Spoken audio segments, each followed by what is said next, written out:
We all want to be the masters of our own minds, right?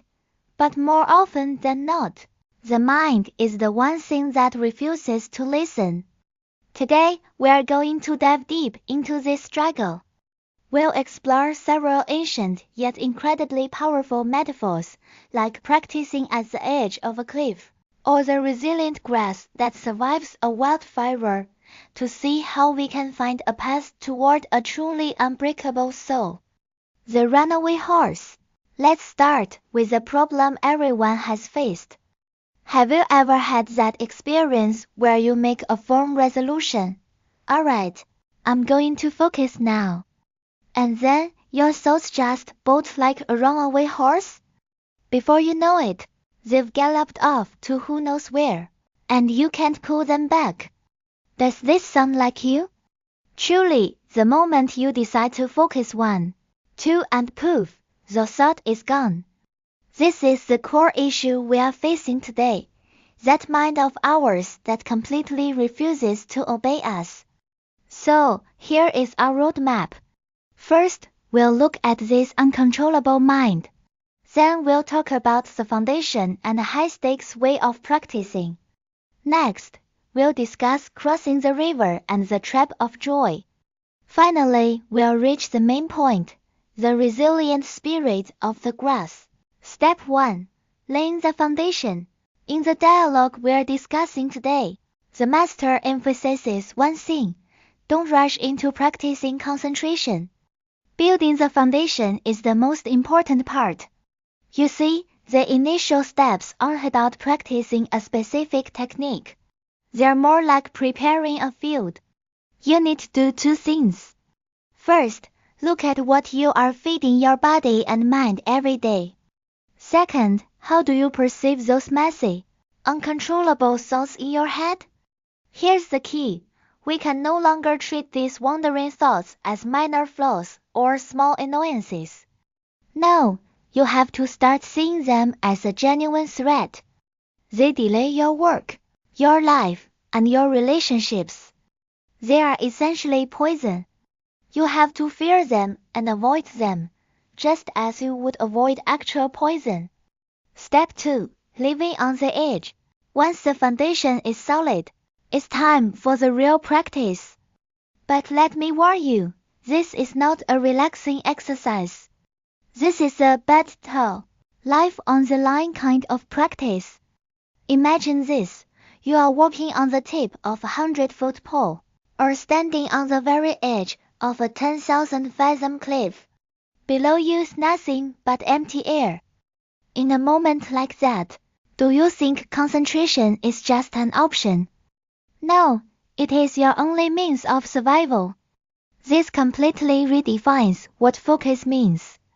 When there is nothing to grab in front of you, and no one to hold you from behind, a single misstep means the end.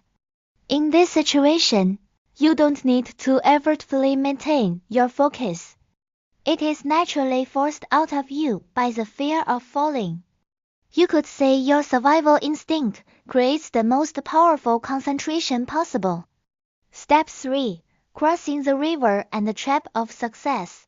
Suppose you actually reach your goal through this high-intensity practice. Congratulations! But at that very moment, a much more subtle and difficult challenge appears. The state you are pursuing is called the vanishing of sentiment and the exhaustion of views. In simple terms, it's a state where the waves of your emotions and your rigid opinions have all quieted down. It is a state of profound stillness. There is a classic metaphor for this. You use a boat to cross a river. That's logical, right? But once you've reached the other shore, you can't keep carrying that boat on your back. You must leave the boat. This is a vital principle. The method that helped you reach your goal, whether it was meditation, discipline, or a certain belief, is just a tool. It is not the destination. Leaving the boat means letting go of the method. And it goes even further. It asks you to let go of the pride and joy you feel about your own progress.